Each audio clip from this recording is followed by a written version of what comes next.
A paz do Senhor, meus irmãos, vamos abrir a palavra de Deus no livro de Apocalipse, capítulo 3, e continuaremos hoje a falar sobre a igreja de Filadélfia. E vamos fazer a leitura dos versículos 9 a 13.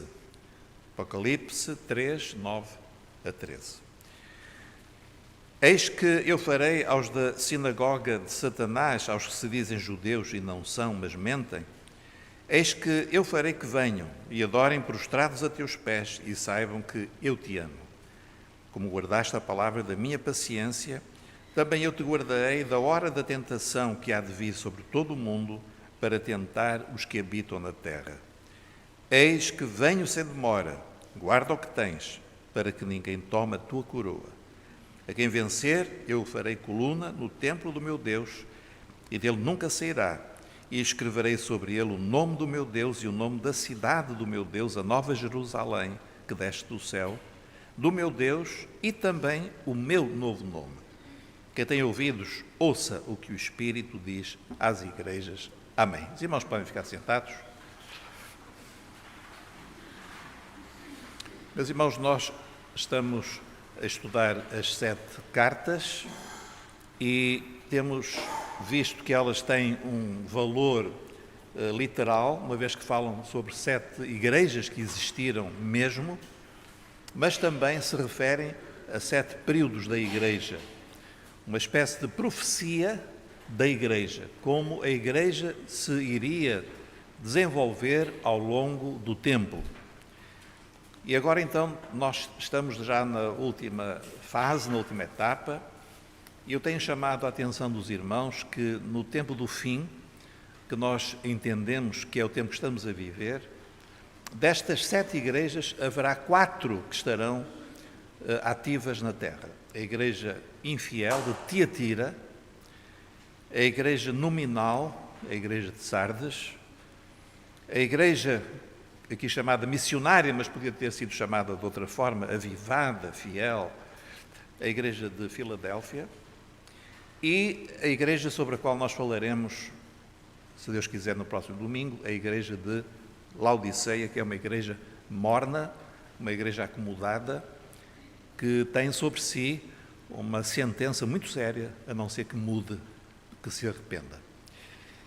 Nós vimos, irmãos, no último domingo, que nos versículos 7 e 8, o Senhor fala para esta igreja e começa logo pelo significado do nome. Filadélfia quer dizer amor fraternal, amor entre irmãos.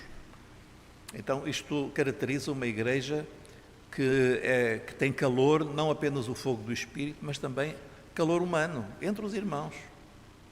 Por isso nós temos entendido isto, que a igreja não pode ser apenas pessoas que estão de costas umas para as outras a ouvir um homem falar, mas tem de ser uma comunidade, irmãos que se reúnem, e por isso nós temos insistido tanto sobre as nossas células nas casas, onde nós estamos juntos, onde nós podemos partilhar as nossas necessidades e onde nós podemos, enfim, experimentar um pouco disto que é Filadélfia, que é o amor fraternal. Então, esta é uma característica da igreja. É uma igreja missionária, uma igreja que Jesus diz que pôs diante dela uma porta aberta. E sabemos que a porta fala de Jesus, é a porta pela qual aqueles que querem entrar na salvação têm acesso. É a porta. Jesus diz, eu sou a porta das ovelhas. E vimos que, historicamente, foi um período de grandes avivamentos a partir do século XVIII.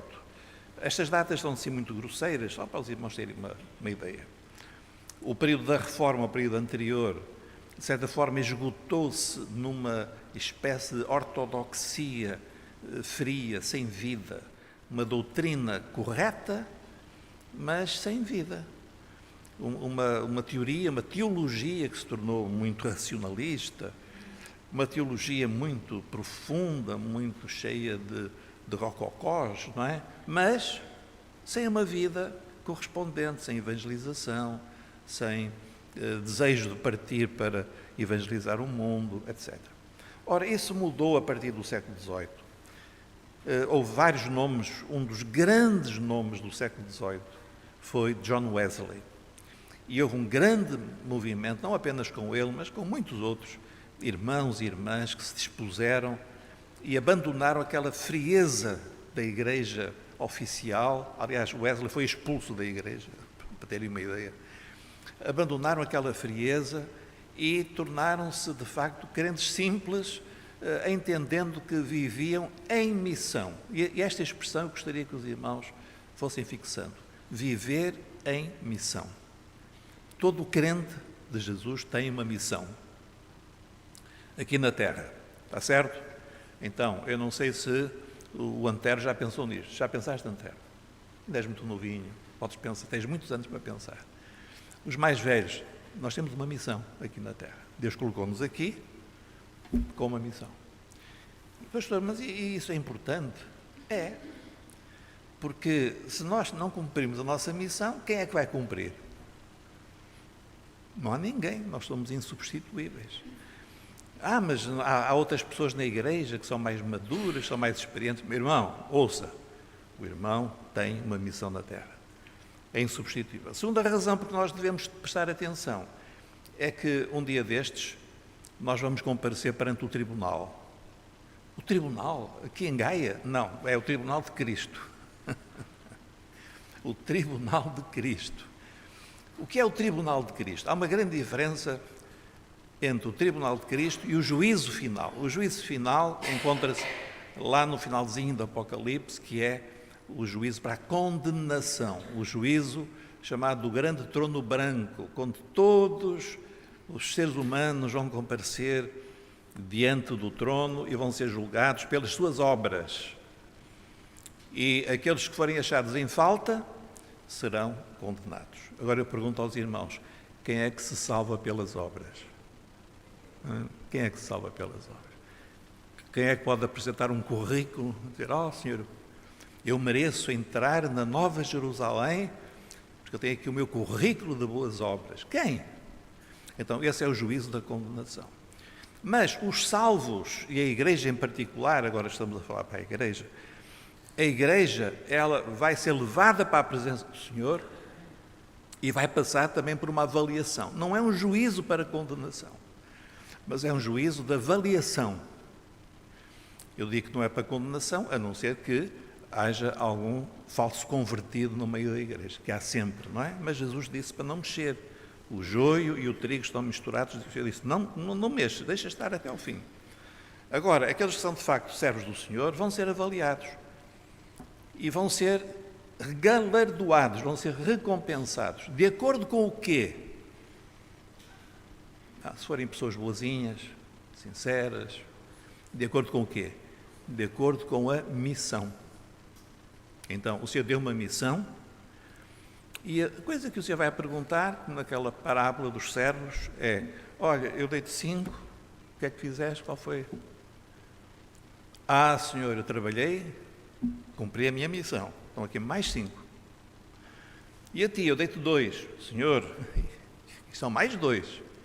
Depois aparece lá um fulaninho. Eu dei-te 1. Onde é que está o 1? Senhor, eu cavei um buraco, escondi o talento lá e a minha missão desapareceu. Meus irmãos, então nós temos que entender o seguinte. Nós todos temos uma missão. E eu vou dizer uma coisa agora de coração. Eu quero ajudar cada irmão a cumprir a sua missão. E os irmãos ajudem-me a mim também. Eu também tenho uma missão. E Deus sabe a minha luta. Então, os irmãos têm uma missão. Não desanimem, não pensem que é impossível. Nós vamos orar uns pelos outros, vamos ajudar-nos uns aos outros e nós vamos ser uma igreja de Filadélfia. Uma igreja fiel. Uma igreja que se entrega ao Senhor. Isto veio a propósito de quê? Do início do século XVIII, quando houve uma mudança de mentalidade.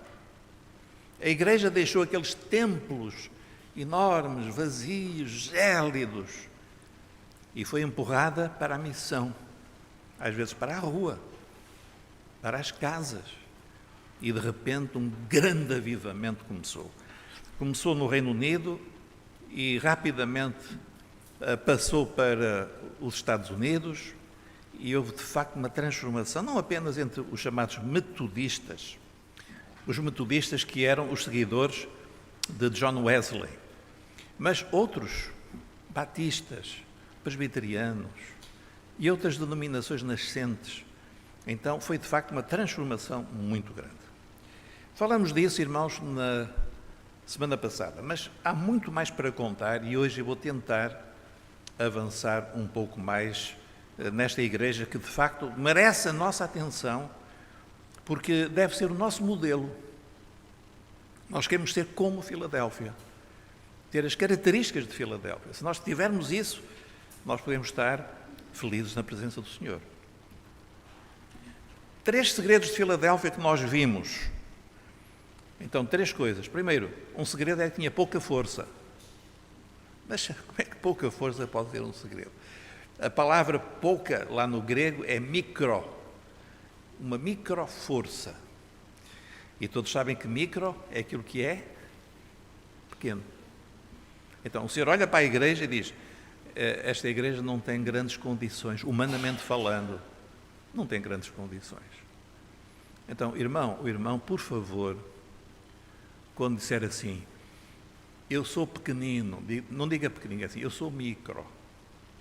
Está bem? A igreja também. Senhor, tu sabes que nós somos uma micro-igreja. É isso mesmo.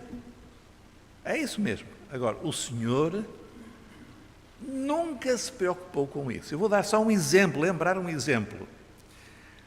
O Senhor chamou um homem chamado Gideão para enfrentar os midianitas, que eram milhares e milhares.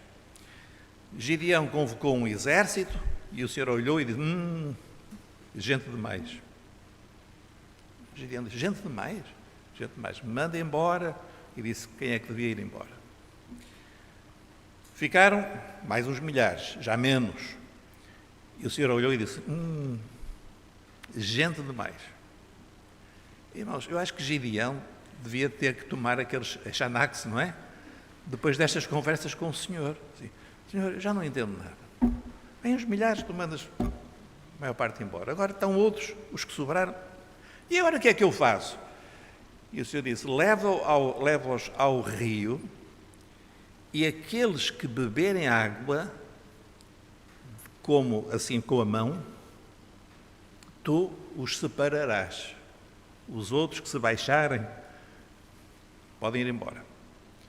Bom, e Gideão teve a observar e verificou que aqueles que de facto cumpriram aquele requisito, que era beber a água, mas estar sempre atento, não é?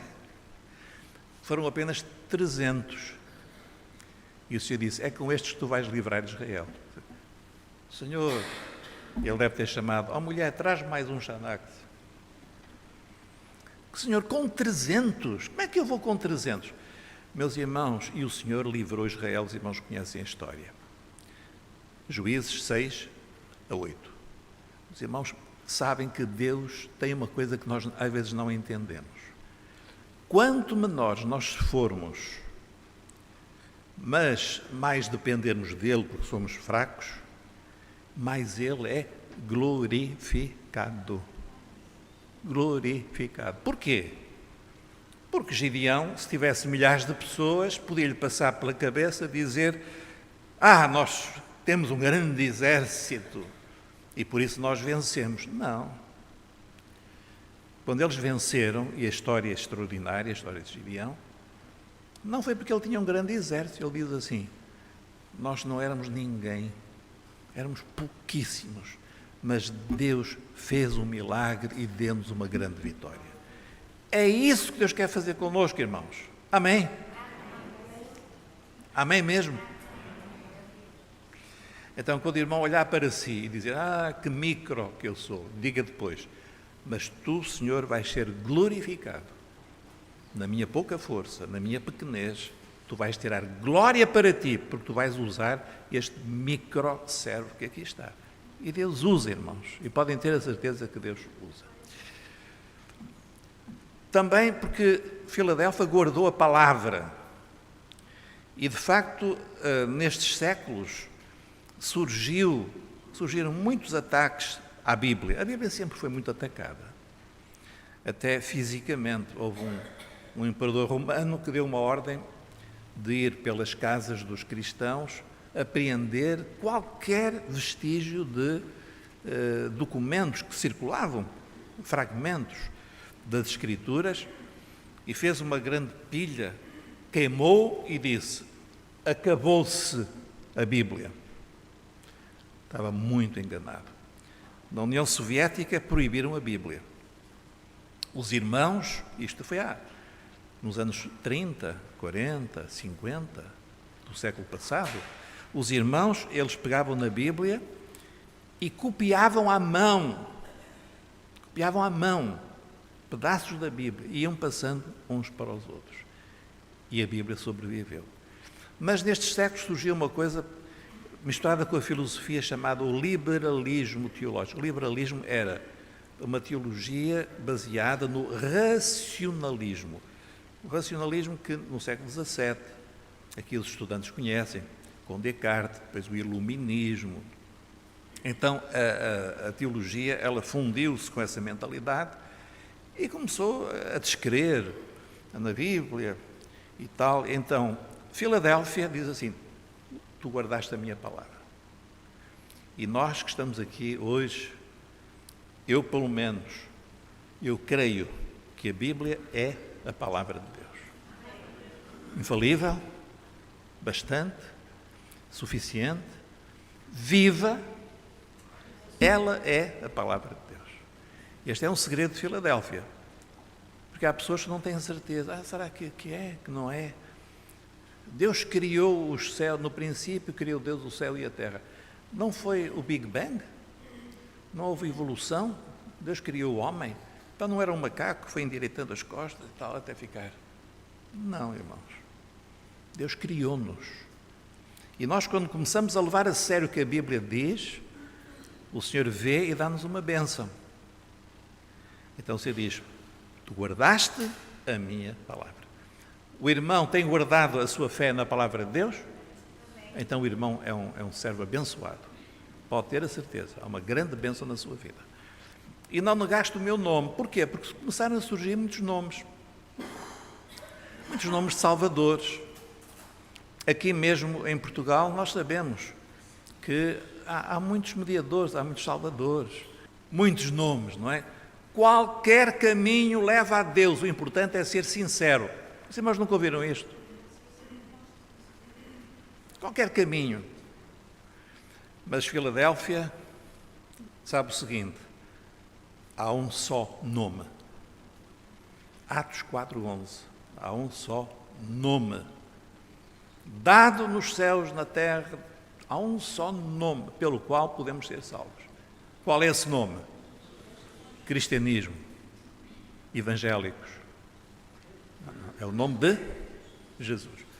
Filadélfia estava apegada a um único nome. O nome é Jesus. E nós também, irmãos, nós temos que ter nome de igreja. E a gente vai mudando de vez em quando. Não é? Mas o nome que nos importa é só um. É daquele que salva, o único que salva, o único que é Senhor, é o nome de Jesus. Aleluia. Meus irmãos, no século XIX, houve muita coisa que aconteceu. Uma delas foi o nascimento de uma igreja ficou conhecida por Igreja dos Irmãos.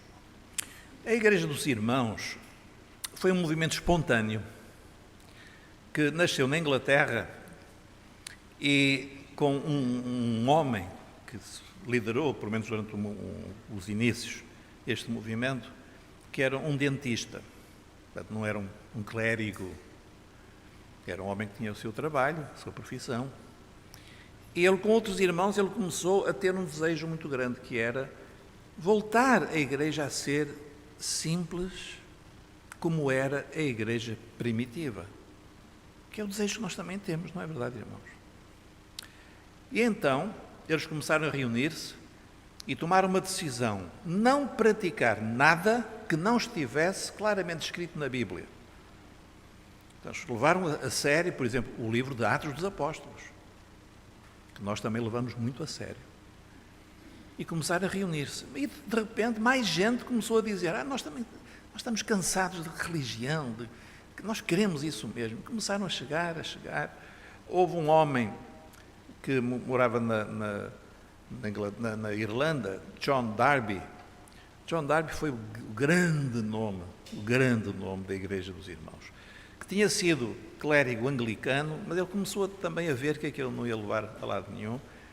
Ele saiu e então começou a surgir um movimento na Inglaterra, na Irlanda, que depois logo passou para os Estados Unidos, com algumas características: cultos simples, centrados na ceia do Senhor, com uma comunhão entre os irmãos. Então, muitas vezes, estas igrejas, elas tinham uma disposição até diferente daquela que nós temos. Eles faziam uma coisa mais assim em círculo. Quando a igreja era grande, ontem por acaso estive a ver uma fotografia de uma igreja antiga, que era as cadeiras assim em círculo, depois iam abrindo, e não havia, digamos, alguém que se destacasse assim de uma maneira muito especial. Todos podiam participar e foi assim um banho de água fria para aquela religião cheia de liturgias, cheia de coisas. Mas uma coisa também interessante é que eles não tinham grandes edifícios, mas reuniam-se em lugares muito simples e procuravam ter congregações pequenas, congregações de tamanho médio. Porquê? Para que houvesse comunhão entre as pessoas. Irmãos, uma igreja onde as pessoas não se conhecem não é uma igreja, é uma coisa qualquer. Não quero estar a denegrir nada, mas não é uma igreja. Uma igreja é um lugar de comunhão, é uma família. Então, eu tenho a minha casa, não posso entender, entra lá uma pessoa e eu pergunto, você quem é? Eu não se importa, eu só vim aqui almoçar. Espera aí, mas isto aqui é a minha casa. Irmãos, uma igreja não é um lugar onde as pessoas vão almoçar e não tem mais nada a ver. É um lugar de comunhão, de grande bênção. Não é? Comunhão uns com os outros. Outra característica da igreja dos irmãos, e isto para nós foi muito importante, é que o Senhor começou a dar-lhes uma visão da palavra de Deus e eles começaram a entender o arrebatamento da igreja e a segunda vinda de Jesus. Ora, a segunda vinda de Jesus esteve muito relegada lá para os últimos lugares das preocupações, da reforma, etc. E, enfim, podia falar muita coisa aqui, mas não é a ocasião. Então, de repente, começou a haver uma aguda noção. O tempo do fim está a chegar. E outra coisa, irmãos, e começou a surgir um entendimento de algo que hoje para nós é muito claro, mas que há 200 anos não era. Que para o Senhor cumprir a sua palavra, Israel deveria voltar à sua pátria. Irmãos, hoje nós sabemos que Israel está lá, com aquela confusão toda que os irmãos sabem. Mas em 1800 e tal, quem é que poderia imaginar isto? E há livros em que eles escreveram, não, está aqui escrito, Israel vai voltar. E citava a profecia em Ezequiel. O terceiro templo vai ter que surgir, um novo templo, e justificavam porquê, estava na palavra. E hoje nós vemos que aqueles irmãos estavam cheios de razão, porque os sinais estão de facto a cumprir-se, e Israel é um mega sinal de que, de facto, nós estamos a viver os últimos dias. Aliás, um parênteses. Nós estamos num alinhamento dos sinais proféticos como nunca houve na história. Um alinhamento. Todos os sinais estão a alinhar-se. E isto para nós deve ser uma chamada de atenção, porque os irmãos continuam a descontar para a segurança social, para a reforma, tudo isso. Mas Jesus vai voltar muito em breve. Olha, irmãos, eu posso ser errado. Muito em breve não estou a marcar datas. Há pessoas que estão a dizer, eu duvido que isto passe em 2025. Pode ser 2035, a gente não sabe. Mas quando os sinais estão todos em alinhamento, nós não podemos ignorar, não é? Nós não podemos fechar os olhos e dizer, isto não é nada. Não, não é nada. E a gente vê o que está a acontecer. No Médio Oriente, a guerra prevista por Ezequiel, lá em Ezequiel 38 e 39, a invasão que vem do norte, a reconstrução do templo está a ser preparada e podia já acontecer amanhã, está tudo pronto. E nós não podemos ignorar o alinhamento dos sinais que estão perante nós. E estes irmãos, o Senhor deu-lhes este entendimento, porque nós queremos que o Espírito Santo, ao longo do tempo, ele vai dando entendimento e abrindo os olhos da Igreja na medida da sua necessidade. No século XVI não era preciso, talvez, entender o arrebatamento, era preciso entender a palavra de Deus, a Bíblia, a suficiência de Cristo como nosso Salvador. Mas agora chegou o tempo da Igreja abrir os olhos e preparar-se, porque Jesus vai voltar em breve. E reparem o que diz aqui no versículo 11, a Igreja de Filadélfia: eis que venho sem demora. Então, a Igreja de Filadélfia, a gente não sabe quanto é sem demora. Eu queria enfatizar que nós não estamos aqui a marcar datas, está certo?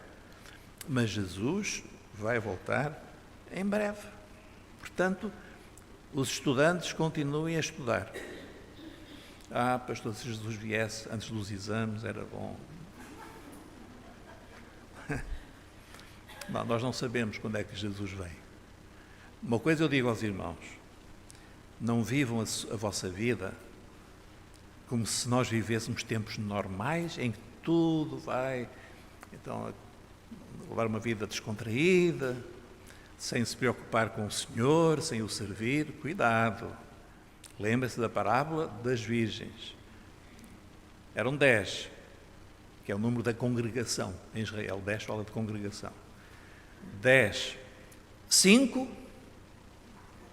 entraram. E as outras 5 estavam muito descontraídas, não é? Muito descontraídas. E deixaram apagar o fogo. Então, cuidado com isso. Outro exemplo, ainda uma extensão do trabalho missionário dos irmãos e de outras igrejas. Na China, a China é um caso que os irmãos deveriam conhecer bem, é um caso extraordinário de como Deus cuida da sua igreja. A igreja na China, nós nem sabemos o tamanho dela, mas são muitos e muitos milhões. Para terem uma ideia, há mais ou menos 20 anos, líderes chineses reuniram-se e decidiram enviar missionários para a zona menos evangelizada do mundo. Mas é uma igreja muito própria, porque não é uma igreja como nós às vezes pensamos, que tem uma sede, que tem edifícios. Porquê? Porque devido à revolução maoísta, com Mao Tse-tung, a partir de 1949, houve uma terrível perseguição aos cristãos. A primeira coisa que os maoístas fizeram foi expulsar todos os missionários estrangeiros, que eram muitos. Mas havia os líderes chineses. Um deles chamava-se Watchman Nee. Este servo de Deus foi preso em 1952, portanto, 3 anos depois da Revolução. E nunca mais saiu da prisão e acabou por morrer na prisão em 72. Mas foi um escritor muito prolífico, ele escreveu muitos livros muito interessantes. Eu fui muito abençoado por vários livros que ele escreveu, sobretudo um deles chamado O Homem Espiritual, coisa muito interessante, muito profunda. Foi um tempo de perseguição às igrejas, mas a perseguição às igrejas não resultou muito. Sabem porquê? Quer dizer, resultou, mas não resultou muito, porque a igreja, ela era como aquela que os irmãos lá definiram, uma igreja simples, sem edifícios. Então, os soldados, a polícia ia à procura de igrejas, ver qual é o edifício, onde estiver uma cruz e tal, aí está a igreja. Não havia, cruzes, nem havia edifícios.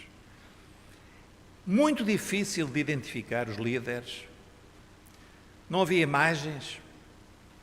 E a igreja, de certa forma, passou por entre as gotas da chuva, cresceu, claro que muitos foram martirizados, até mortos, e a igreja sobreviveu e cresceu muito e tornou-se um exemplo para o Ocidente. Aliás, houve um outro pastor, que ele esteve preso também, teve uma história muito interessante.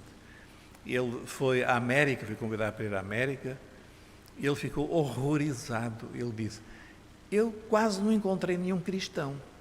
E aquilo causou um escândalo muito grande, porque as pessoas estão todas cristãs, vão a uma igreja, portanto, quem vai à igreja é cristão.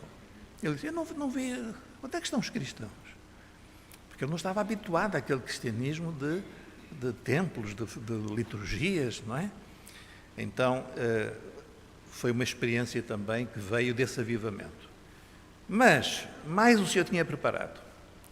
Na transição do século XIX para o XX, surgiu o início do movimento pentecostal. Prestem atenção, irmãos, porque nós somos herdeiros deste movimento. O que é que aconteceu? Bom, durante o século XIX houve esta efervescência de irmãos à procura de algo mais puro, mais perto das Escrituras, e houve este senhor, Charles Parham, que fundou uma escola bíblica no Kansas, e chamada Escola Bíblica de Bethel. E ele tinha um pequeno grupo de estudantes e deu-lhes uma tarefa de procurarem na Bíblia e em oração o batismo no Espírito Santo de que fala Atos.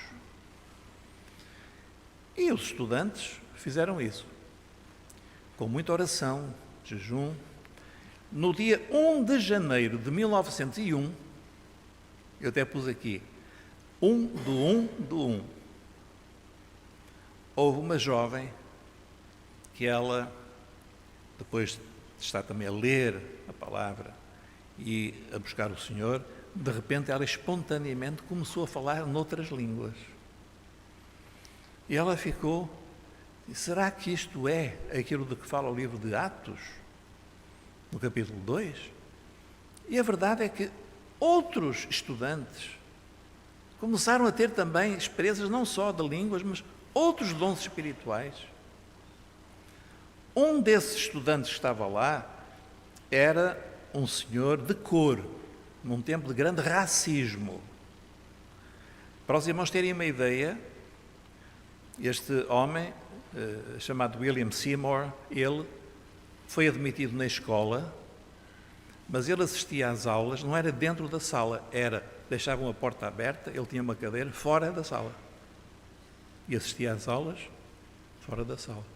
E os irmãos dirão: mas isso é racismo. É, mas só deixar estar lá já foi muito bom. E o que é que aconteceu?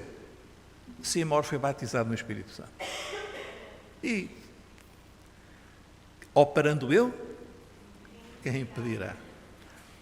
E Deus viu este homem, que nem sequer podia estar na sala, e Deus foi usá-lo para que em 1906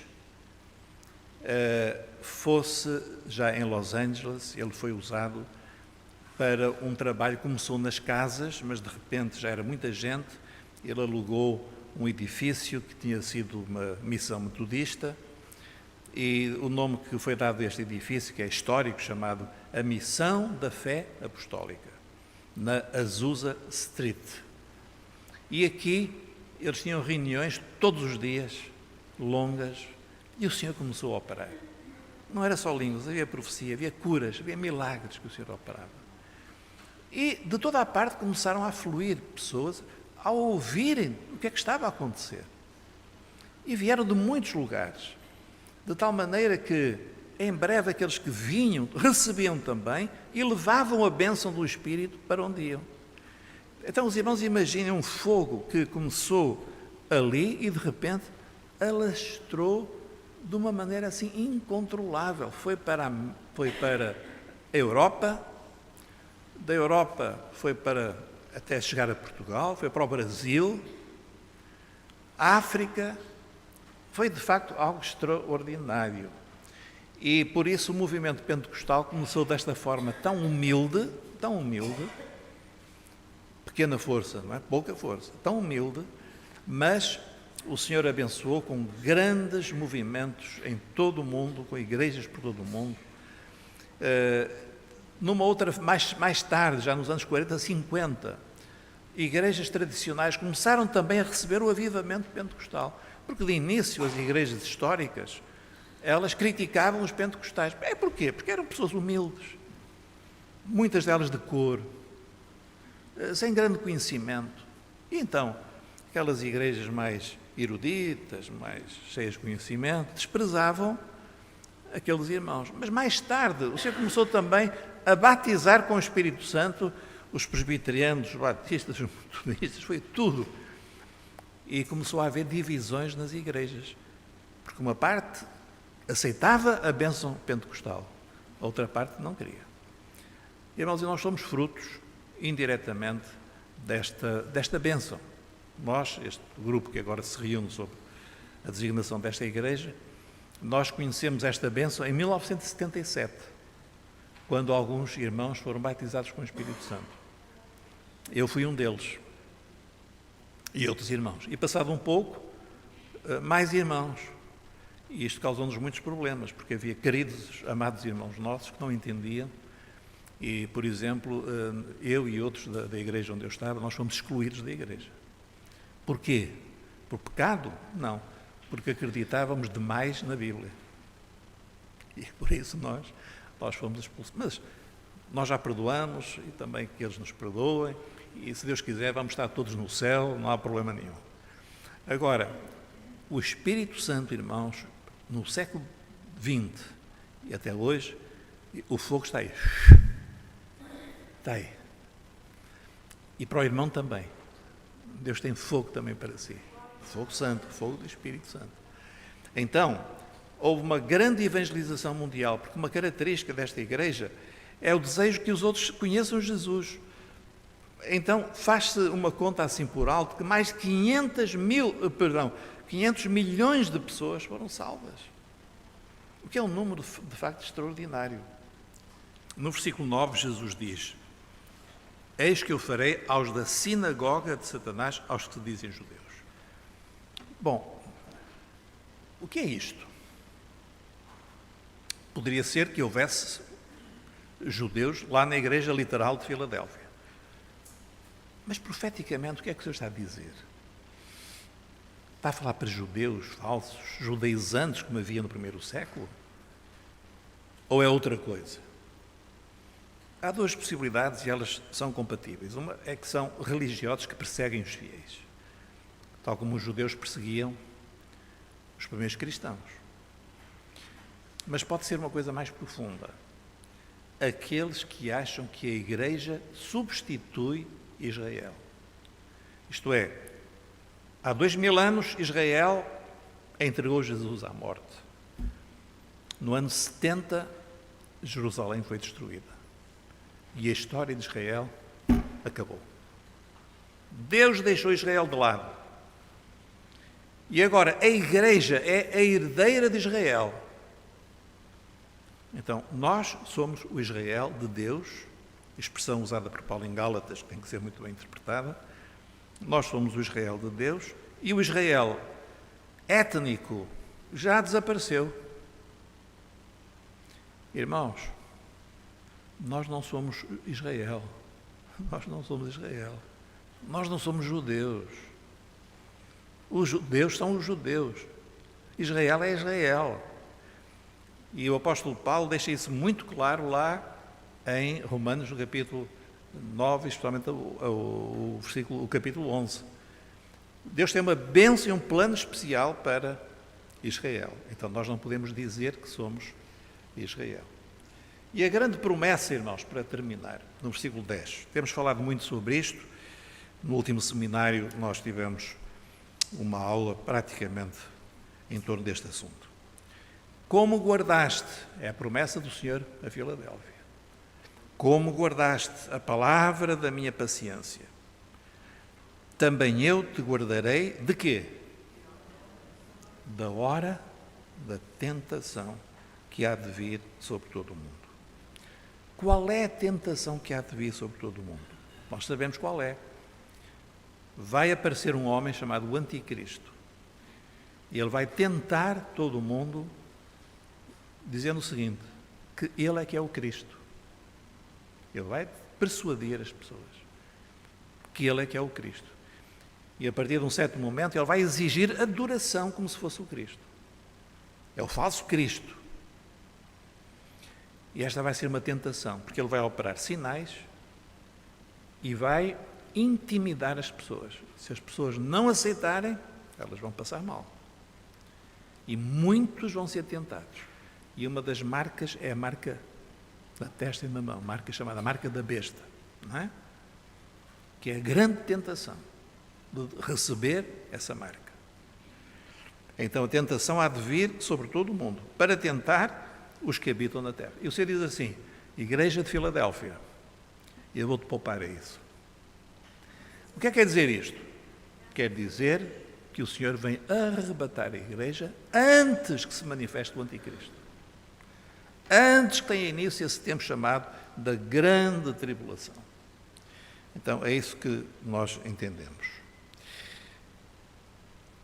Como diz a palavra do Senhor, nós, os que ficarmos vivos, a seguir, seremos arrebatados juntamente com eles nas nuvens. Meu irmão, se o irmão não sabe o que é o arrebatamento, diga-me, porque eu hoje vou sentar-me aqui para o irmão entender o que é o arrebatamento. Um crente, neste tempo, não pode viver sem saber o que é o arrebatamento. Nós temos de entender.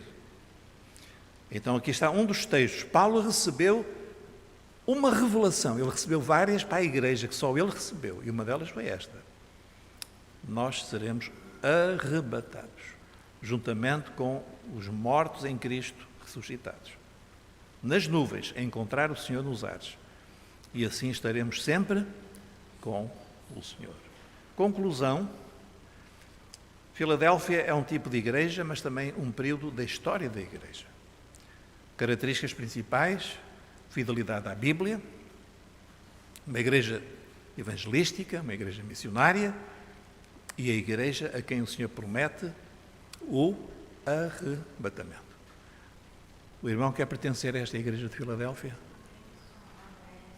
Eu quero. Vamos ajudar-nos uns aos outros. Não é fácil, porque nós todos tendemos à frieza. E depois nós vamos ver 2:8, que a última igreja é uma igreja que nós temos que evitar a todo custo, Laodiceia. Mas sobre isso nós falaremos, se Deus quiser, 2:8. Amém?